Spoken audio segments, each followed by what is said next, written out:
The final ever episode of Squid Game isn't just an ending, it's two stories in one. A brutal last game where Gi-hun faces his toughest choice yet, and an emotional epilogue that ties up 3 seasons of blood, betrayal and sacrifice. Today we're breaking down the shocking finale, the unanswered questions, and what this ending really means for the future of Squid Game. The final ever episode of Squid Game is really 2 episodes. In the first half, we spend a final few minutes playing the Squid Games themselves. In the back half, the show takes a beat to chill and reflect on how far it's come, and how far it may still have to go. The previous episode ended with only 3 players left alive: Gi-hun, Myung-gi, and Jun-hee's newborn baby, psychotically inducted into the games at the request of the VIPs. The rules of the final game state that at least one of them must die. After that, the remaining players split the prize money. I didn't expect Myung-gi to make it this far into the games, but he's always had the brain for it. He is the ultimate utilitarian, forever calculating the odds and doing what's best to advance his own interests. He suppresses all the better angels of his nature to do this, like when he killed people during the hide-and-go-seek game not because he liked it, but because it would thin the herd and let him take home more of the prize money. But he's starting to crack. How could he not, with his own baby now one of the final 3 players? Still, he starts the episode off by trying to maximize efficiency. He crosses over to the 3rd and final tower, pulls the long metal pole out of the floor, and makes an inhumane demand of Gi-hun: hand over the baby. He doesn't intend to save the child, but rather to leave Gi-hun on the 2nd tower and then drop his own baby over the edge of the 3rd, taking home the full grand prize for himself. Myung-gi's plan didn't make a lot of sense to me. His plan required that both Gi-hun and the baby die, so there was no reason for Gi-hun to cooperate. It's not Myung-gi's best plan, probably because he's starting to lose it. He's emotional, screaming at Gi-hun that he's willing for all 3 of them to die here. Gi-hun offers to sacrifice himself so that Myung-gi and the baby can live, and after watching Gi-hun for 3 seasons, I fully believed that he was telling the truth. But Myung-gi doesn't. He's been so selfish for so long that his ability to trust people is broken beyond repair. In the end, Gi-hun does hand over the baby, but then leaps to the next tower as the bridge starts to retract, which sets off a fun action sequence. It's middle-aged man versus young man, pole versus knife, selfless versus selfish. The 2 of them end up dangling from the edge of the tower, with Myung-gi literally hanging on by a thread.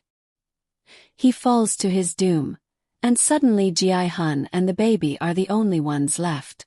At this point there's only thing Gi-hun can do: the right thing. He voluntarily falls off the tower, dying so that the baby can live. He may not have brought down the Squid Games like he wanted, but he did save an innocent life. This is the end.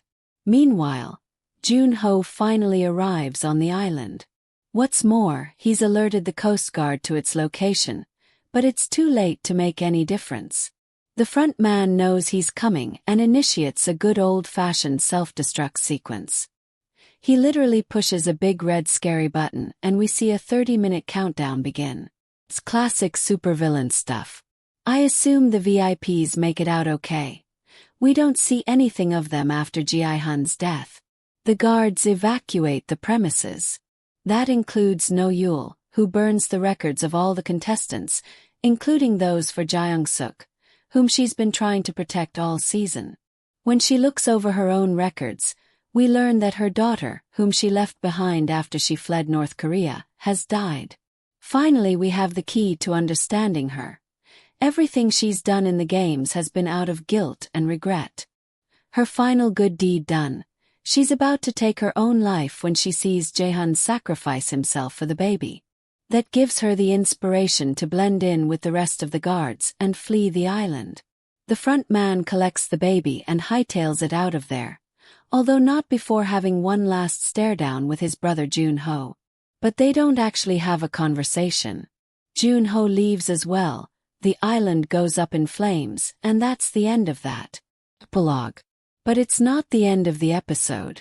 Humans are. Takes its time telling us what happens to the survivors. Generally speaking, the parts of Squid Game that don't deal with the actual Squid Games are the least compelling, but I felt the show had earned a breather. I like getting to relax during this final segment. The epilogue is surprisingly upbeat.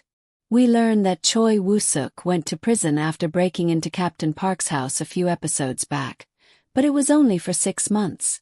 Jun-ho picks him up from jail, and everyone seems to be in decent spirits. Woo-suk is going to fix up the motel where Gi-hun was staying while he was trying to expose the Squid Games, and Jun-ho is moving on with his life. He's not sure what he'll do next, but he's done with the police force. I like seeing these characters get a chance to just live their lives after the hell they just went through. When Jun-ho comes back to his apartment, he gets a surprise. Jun-hee's baby, the winner of the 2024 Squid Games, swaddled in Gi-hun's Squid Game uniform. The implication is that the front man, real name In-ho, dropped the baby off. Jun-ho's mission, should he choose to accept it, and I think he will, is to take care of the child, with the help of her $33 million in winnings. Meanwhile, No-yul returns to the theme park where she used to work to check in on Jaeyoung-suk, whose daughter has recovered from her bone cancer and is bouncing around the park. No-yul doesn't reveal to Jaeyoung-suk that she was the guard who helped him. It's a sweet scene. Moments later she gets a call from South Men, North Women, the organization she was working with in Season 2 that tries to reunite North Korean families that have been split up. Apparently, her daughter may actually be alive in China. The last we see of her, she's boarding a plane to China, hopefully on the way to her own happy ending. Because the show has tortured us enough and is ready to play nice, we also get some post-mortem resolution for Kang Se-byuk, the contestant who fought all the way to the end of the Squid Games with Gi-hun in the first season. South Men, North Woman manages to reunite her brother with her mother. You'll remember that the reason Se-byuk participated in the Squid Games in the first place was to get money to try and get her mother out of North Korea. After so much death and malice, it's a nice relief to see some things work out for these characters, even the dead ones. Finally, the front man travels to Los Angeles to deliver what remains of Gi-hun's winnings to his daughter Jeong, someone else we haven't seen in a while. Once again, I liked how the episode takes its time tying up these loose ends. Not only does it give us a sense of closure, it gives us a chance to reflect on what the show did and what it meant. And maybe think about what comes next. Because the last thing to happen in Squid Game is the front man rolling down a car window in downtown LA and seeing someone in a suit playing dokji with a random dude. Clearly, the person in the suit is a recruiter and the random dude is about to be drafted into the American version of the Squid Games. Oh, and the recruiter is played by Cate freaking Blanchett, winner of multiple Academy Awards and Hollywood A-lister. And may I just say, she has more gravitas with her one single line, "as you wish," than any of the English-speaking VIPs did all season. What did we learn? There's been a lot of chatter about an English-language spin-off of Squid Game. Not a remake but rather another series set in the same world. The ending certainly seems to gesture in that direction. Does that mean this whole show was just set up for something else?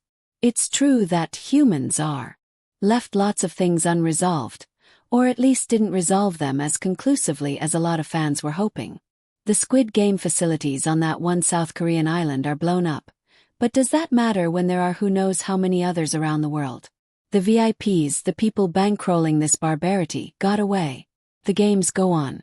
You could look at that and say that nothing was accomplished, but that might be the point. Squid Game creator Hwang Dong-hyuk has talked openly about his cynicism regarding capitalism, democracy and the world in general.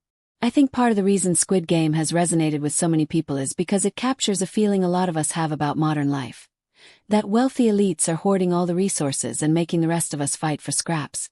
People are caught in systems designed to keep them down and desperate. Ending Squid Game with the abolition of the games would have been dishonest. They keep going in this world as they keep going in ours. That's a bleak reading, but it's one I think Hwang Dong-hyuk came by honestly. Instead, the victories in Squid Game come in the form of smaller, more personal acts of goodness. The Squid Games are designed to make people embrace their worst instincts, but despite everything, Gi-hun never loses his moral compass, even giving up his life for another. That inspires No-yul to keep living, which means she has that many more chances to do good. Even the front man may have had a change of heart, however small. He's still in the Squid Game organization, but I don't know if he was required to make sure Gi-hun's remaining money went to his daughter. He may have done that out of respect for Gi-hun and for the sliver of humanity he still has remaining to him. He made sure Joon-hee's baby has a good home.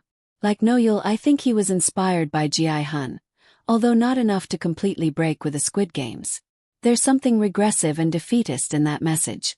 Inhumane institutions persist, and all we little people can do is cherish the small moments of happiness afforded to us within them. And yet the victories are real. This is a muted ending, but not a hopeless one. And yes, maybe they really are saving the abolition of the Squid Games for a sequel series. We're in the age of the never-ending franchise, after all, and there is money to be made. But we can cross that narrow metal bridge when we come to it. For now, I say to everyone who made Squid Game possible, thanks for the bloody memories. Bullet points are: biggest unanswered question. Who was the woman making those announcements over the PA system this whole time? Is she really on the island, or was that an AI voice? Someone tell her story. Episode grade B. So that's how Squid Game came to a close. Bleak, bittersweet, and still leaving the door wide open for more. Was Gi-hun's sacrifice the perfect ending, or do you wish the games had been destroyed once and for all? Let me know your thoughts in the comments below. If you enjoyed this breakdown, don't forget to like, subscribe, and hit the bell so you don't miss my next review. Thanks for watching, and as always, thanks for the bloody memories.